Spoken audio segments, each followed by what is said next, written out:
The Young Prophetess and the Old Witch Part 2. Continuation of Part 1. After Ayana confronted her grandmother, Sefiu's face contorted into a menacing sneer. The old woman's eyes, usually cold and indifferent, blazed with anger as she took a step toward Ayana.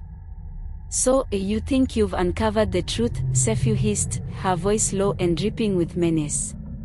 "And what will you do with it, child? A gift like yours is wasted on the weak." But Ayana held her ground, her fingers gripping the beads around her wrists. For the first time, she felt a surge of strength rise within her, as if the spirits of her parents were standing beside her. She spoke, her voice trembling but firm. "I will do what you never could. I will protect this village from darkness. I will honor the gift I was given and use it for good."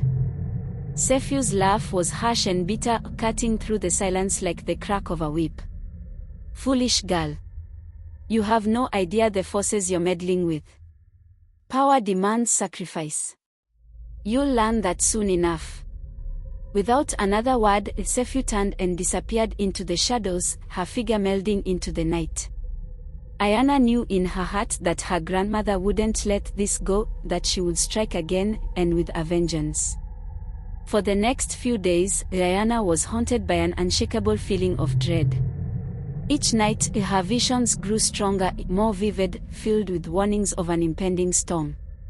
She saw herself standing in the forest, surrounded by whispers, her grandmother's voice echoing from all directions, as if the trees themselves were cursing her. She saw dark roots reaching out, grasping her ankles, pulling her down. Ayana would wake each night gasping for breath, her body drenched in cold sweat. Then one night, she felt it, something tugging at her spirit, calling her to the woods just beyond the village. She knew it was Sefiu. Taking a deep breath, Ayana wrapped herself in a shawl, sleeping on her beaded bracelets, feeling the steady weight of each one as a reminder of her strength. She walked out into the stillness of the night, the village sleeping quietly behind her, unaware of the darkness that loomed. The moon was barely a sliver as Ayana entered the dense woods, the shadows swallowing her in an eerie silence. Her heartbeat quickened, but she kept moving forward, guided by an unseen force that seemed to pull her deeper into the trees. She heard the rustle of leaves and, in the distance, the faint, rhythmic beating of drums, an ancient song her grandmother would hum when brewing her dark potions.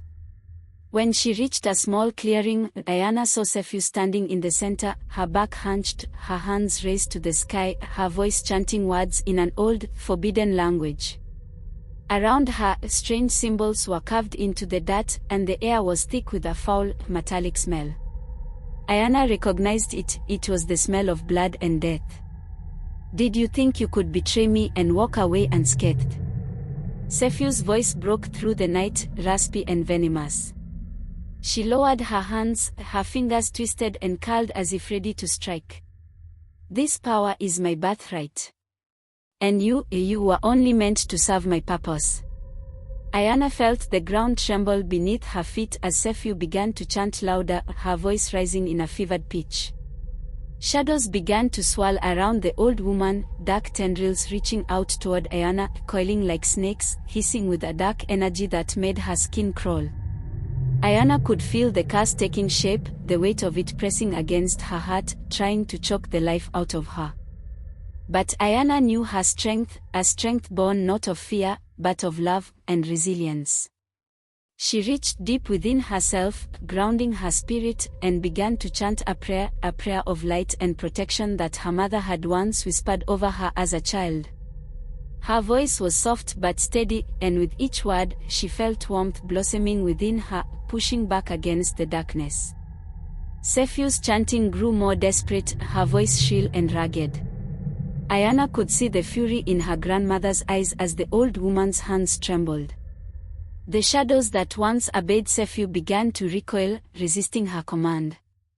They twisted and writhed, turning against her, as if her curse had backfired. "No!" Sefiu screamed, her voice breaking.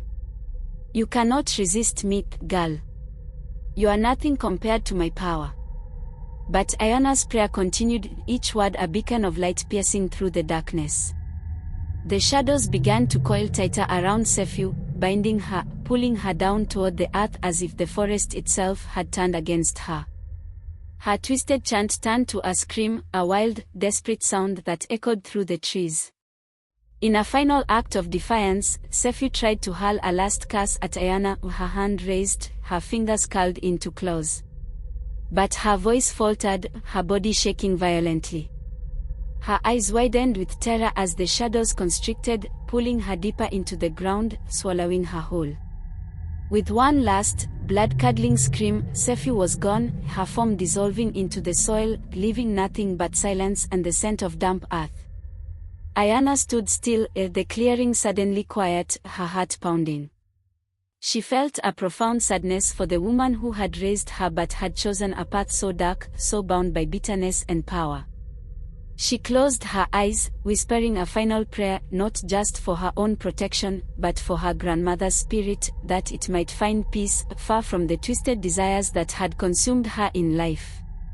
As Ayana walked back toward the village, she felt a calm settle over her, as though the forest itself was blessing her passage.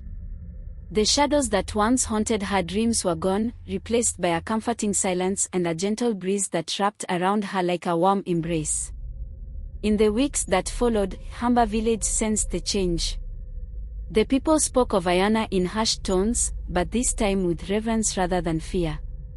They began to seek her out, not as the granddaughter of a feared witch, but as a young prophetess, one who had faced the darkness and emerged with the light.